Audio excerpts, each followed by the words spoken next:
Okay, so what we're doing here is we're going to produce a pivot table based on data from hospitals. We went to Hospital Profiles and Annual Bed Reports from Illinois, and this is the website for it. We got this information here, the spreadsheet for 2012. Okay, so let's go back to our data, and we had to copy and paste into another sheet, both to remove the protection of the sheet and also just to have all the data together, because we took it from 3 different sheets, one about hospital general information, one about patients, one about revenues. So now the key thing we want to show you here is how to do a pivot table. So first I go to the insert menu at the top here. Then at the very left there's a pivot table. Then Excel's pretty smart. It says, do you want to use the data in A1 through BG214? I think so, but let me double check, okay? So I'm going to go over, and BG is indeed the last row, and I happen to know that 214 is about right. I could go check that too. So yeah, 214. Okay, great. So that looks fine. Okay, and I'm going to put this stuff on a new worksheet. So see, it creates a new worksheet. Here's a pivot table. So what I want to do is I want to look at certain particular items by type of hospital. So what I need is we're going to look through this whole list of, we're going to go to ownership type, and we're going to make that a row thing here. Ownership type. We're going to go here. Yes, we are. And yes, there it is. Okay. And then we're going to look at, let's say, averages across different ownership types, or sums or totals for various items. So let's pick something here.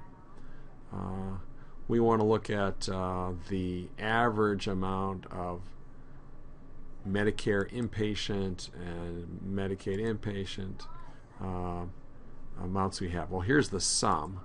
Let's look at the average. And you're going to have to think about exactly what you want to do. But let's look at the average here. And I'll change this to, what I'm doing is changing the value field settings to average.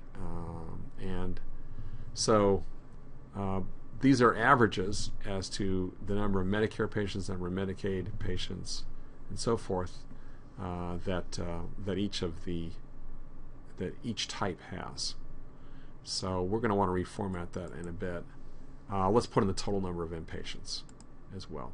So, and we'll put that down here. Okay. And let's see, did that actually work? I'm not sure if I brought it down. Yeah, sum of total. Okay. So, and I'm going to change this to an average. You can't see it, but I'm going to value field settings, average. All right. So let's suppose for right now we've got this table set. Right? So here's what it looks like. Right, and what we can do, of course, is reformat it a little bit. What I want to do is home, and I want to change the number of decimal points because it's really stupid. All right, so that's a pivot table. Let me close this, and we'll come back and take a look at what we've got here. All right, so one thing we might want to do is to find out what fraction of patients are, say, Medicare patients. When we do this, we immediately see a problem, because once you start typing this, you get this huge formula, which is really kind of ugly. So what I actually like to do is, once I got the pivot table the way I want it, and of course I can change it, I go copy, put beneath it, and I go paste values. Right? Okay, so once again we have the same kind of formatting issue, but we can fix that fairly quickly. Right? Now you might want to compare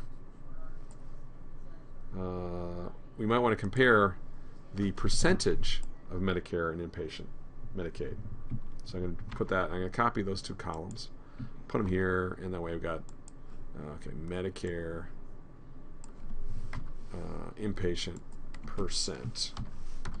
And I can do the same thing with Medicaid inpatient percent. By percent I mean the total number of patients.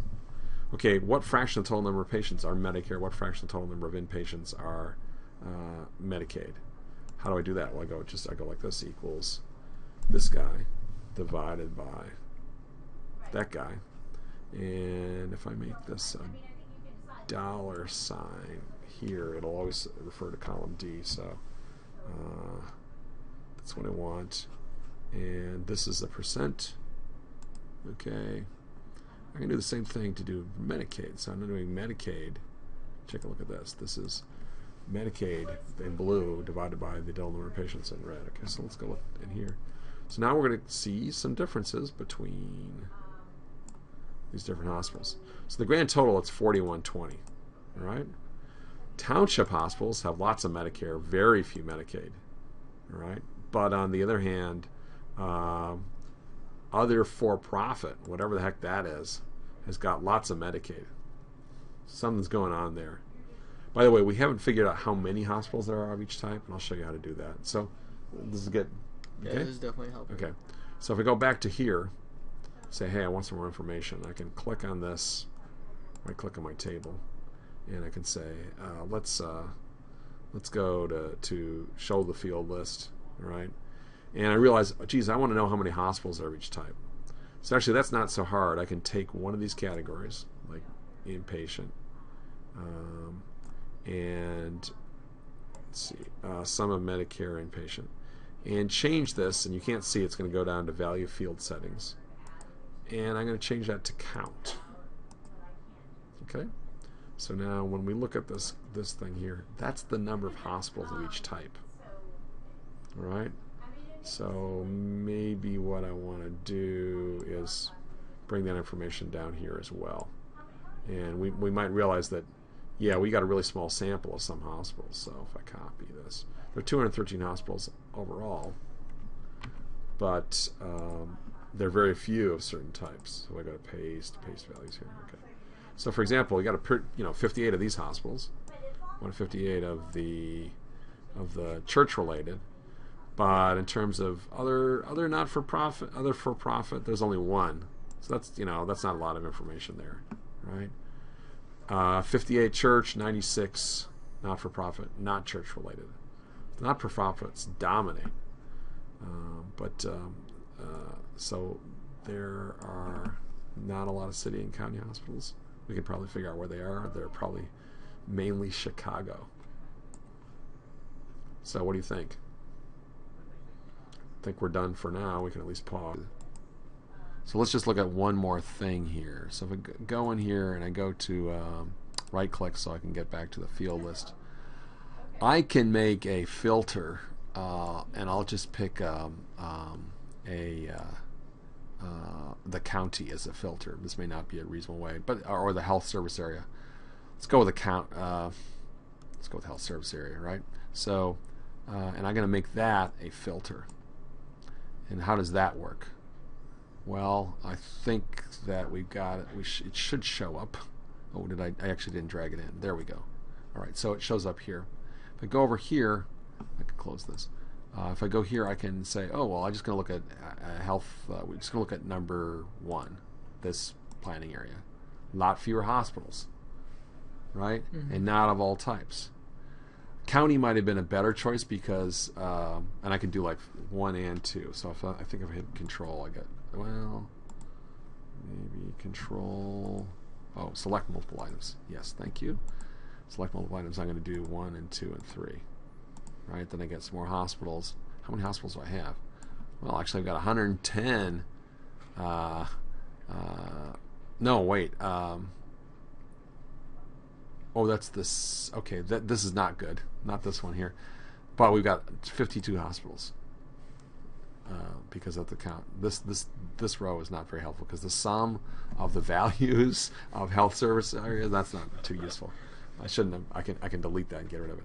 But so that means I can filter. I could have filtered by county. I could have filtered by other areas. Mm-hmm. You might think of different things you might want to do. I think that concludes our talk for today.